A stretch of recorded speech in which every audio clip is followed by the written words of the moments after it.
नमस्कार, मेरा नाम संजय कुमार। इस वीडियो में हम कुछ महत्वपूर्ण प्रतीक के बारे में पढ़ेंगे, यानी महत्वपूर्ण राष्ट्रीय प्रतीक पढ़ेंगे। तो जैसा कि हम जानते हैं, आपने देखा है, राष्ट्रीय झंडा के बारे में पढ़ेंगे, राष्ट्रीय गीत, राष्ट्रगान, राष्ट्रीय नदी, राष्ट्रीय पक्षी, राष्ट्रीय पशु और आदि के बारे में हम पढ़ सकते हैं। ठीक है, ये आपको ध्यान रखना है। तो देखते हैं, शुरू करते हैं आज की क्लास को। तो जैसा कि आप जानते हैं, पहला राष्ट्रीय प्रतीक, तो पहला राष्ट्रीय प्रतीक की अगर बात करें जिसमें हम राष्ट्रीय ध्वज को रखते हैं, तो पहले राष्ट्रीय प्रतीक की अगर बात करें तो राष्ट्रीय ध्वज, जिसकी स्वीकृति आपको ध्यान रखना है 22 जुलाई 1947 को भारत सरकार इसको अपनाती है। तो 22 जुलाई 1947 को राष्ट्रीय ध्वज के रूप में अपनाया जाता है, ये आपको ध्यान रखना है। और इसकी जो डिज़ाइन है, पूछा जाता है किसके द्वारा तैयार की गई, तो आपको ध्यान रखना है पिंगली वेंकैया जी के द्वारा इसकी डिज़ाइन तैयार की गई। इसके अंदर खासियत क्या है कि इसके अंदर 24 तीलियाँ हैं, ये आपको ध्यान रखना है। और लंबाई और चौड़ाई का अनुपात कभी कभी पूछता है आपसे, तो आपको ध्यान रखना है कि इसकी लंबाई और चौड़ाई का अनुपात क्या है, 3:2 है, ये आपको ध्यान रखना है। और इसके बीच में जो नीला चक्र है, ठीक है, ये आपको ध्यान रखना है। इसमें बीच में जो चक्र है उसका कलर कैसा है, नीला है, ये आपसे पूछ सकता है। तो आपने क्या देखा, राष्ट्रीय ध्वज, और राष्ट्रीय ध्वज की आपको डेट सबसे पहले ध्यान रखनी है कि जिसकी डेट है वो आपको सबसे महत्वपूर्ण है, वो आपको ध्यान रखनी है। ठीक है, तो 22 जुलाई 1947 को इसको स्वीकार किया गया था, ये आपको ध्यान रखना है। इसी तरह से हम बात करते हैं दूसरे प्रतीक की। तो दूसरे प्रतीक जिसे हम नेशनल एंथेम के नाम से भी जानते हैं, ये आपको ध्यान रखना है।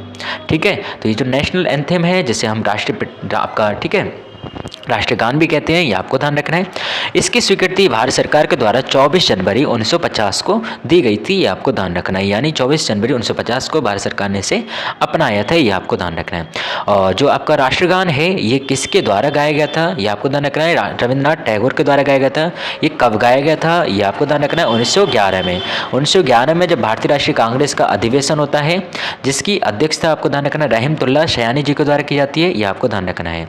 ठीक है, आपको ध्यान रखना है बिशन नारायण दर के द्वारा की जाती है, जिसकी अध्यक्षता, ये आपको ध्यान रखना है, बिशन नारायण दर। तो इनके द्वारा जब इसकी अध्यक्षता की जाती है 1911 में, ठीक है, तो कलकत्ता में, ये आपको ध्यान रखना है, तब इसका गायन किया जाता है। और ये रविंद्रनाथ टैगोर की किस कीर्ति से लिया गया है, गीतांजलि से लिया गया है, ये आपको ध्यान रखना है। रविंद्रनाथ टैगोर को गीतांजलि के लिए ही आपको ध्यान रखना है दुनिया का सबसे बड़ा पुरस्कार, यानी बोले तो नोबेल पुरस्कार, ठीक है, नोबेल प्राइज से सम्मानित किया गया था, ये आपको ध्यान रखना है। साहित्य के क्षेत्र में नोबेल पुरस्कार पाने वाले पहले भारतीय और पहले एशियाई व्यक्ति कौन थे, आपको ध्यान रखना है। ठीक है, रविंद्रनाथ टैगोर थे, ये आपको ध्यान रखना है। और पहली बार ये कब गाते हैं, 27 दिसंबर 1911 में गाते हैं, कलकत्ता अधिवेशन में, आपको ध्यान रखना है। इसका गायन आपको ध्यान रखना है, गायन का समय कितना निश्चित किया गया है, 52 सेकंड। 52 सेकंड के अंतर्गत आप इसे गा सकते हैं, ये आपको ध्यान रखना है।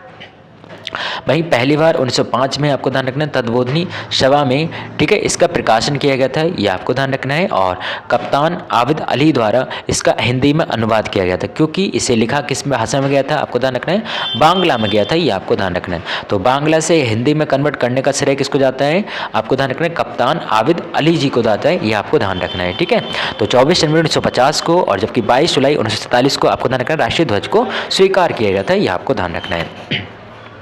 वहीं हम तीसरे, अगर आपका, ठीक है, तीसरे नंबर का जो राष्ट्रीय गीत है, तीसरे नंबर का जो राष्ट्रीय प्रतीक है सॉरी, जिसमें हम राष्ट्रीय गीत को रखते हैं, उसका अध्ययन करेंगे। जैसे कि आप जानते हैं कि राष्ट्रीय गीत आपका क्या है, वंदे मातरम है, ये आपको ध्यान रखना है।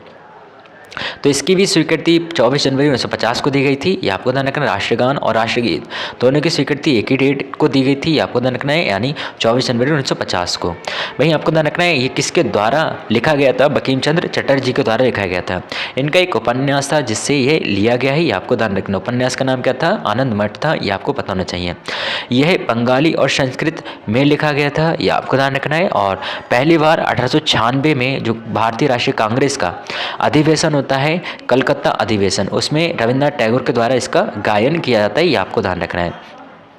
पूछ लेता है कि ये जो आपका गायन था, ठीक है, यानी बोल सकते हैं भारतीय राष्ट्रीय कांग्रेस का जब अधिवेशन हुआ था 1896 में, जिसमें भारतीय राष्ट्रीय गीत को गाया गया था, ठीक है, तो उसकी अध्यक्षता किसके द्वारा की गई थी, तो आपको ध्यान रखना है रहमतुल्लाह शयानी जी के द्वारा इसकी अध्यक्षता की गई थी, ये आपको ध्यान रखना है। रहमतुल्लाह शयानी जी के द्वारा इसकी अध्यक्षता की गई थी, ये आपको ध्यान रखना है।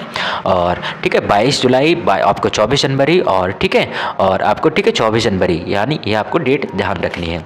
इसी तरह से हम चौथे नंबर की अगर राष्ट्रीय प्रतीक की बात करें, तो चौथे नंबर का आपको जो राष्ट्रीय प्रतीक है, जिसकी हम बात करते हैं, आपका अशोक का स्तंभ, जिसे हम राज चिन्ह भी कहते हैं, आपको ध्यान रखना है। तो इसको बस आपको इतना ध्यान रखना है कि ये आपका कब स्वीकार किया गया था, 26 जनवरी 1950 को भारतीय सरकार ने इसको स्वीकार किया था। आपको ध्यान रखना राज्य चिन्ह के रूप में।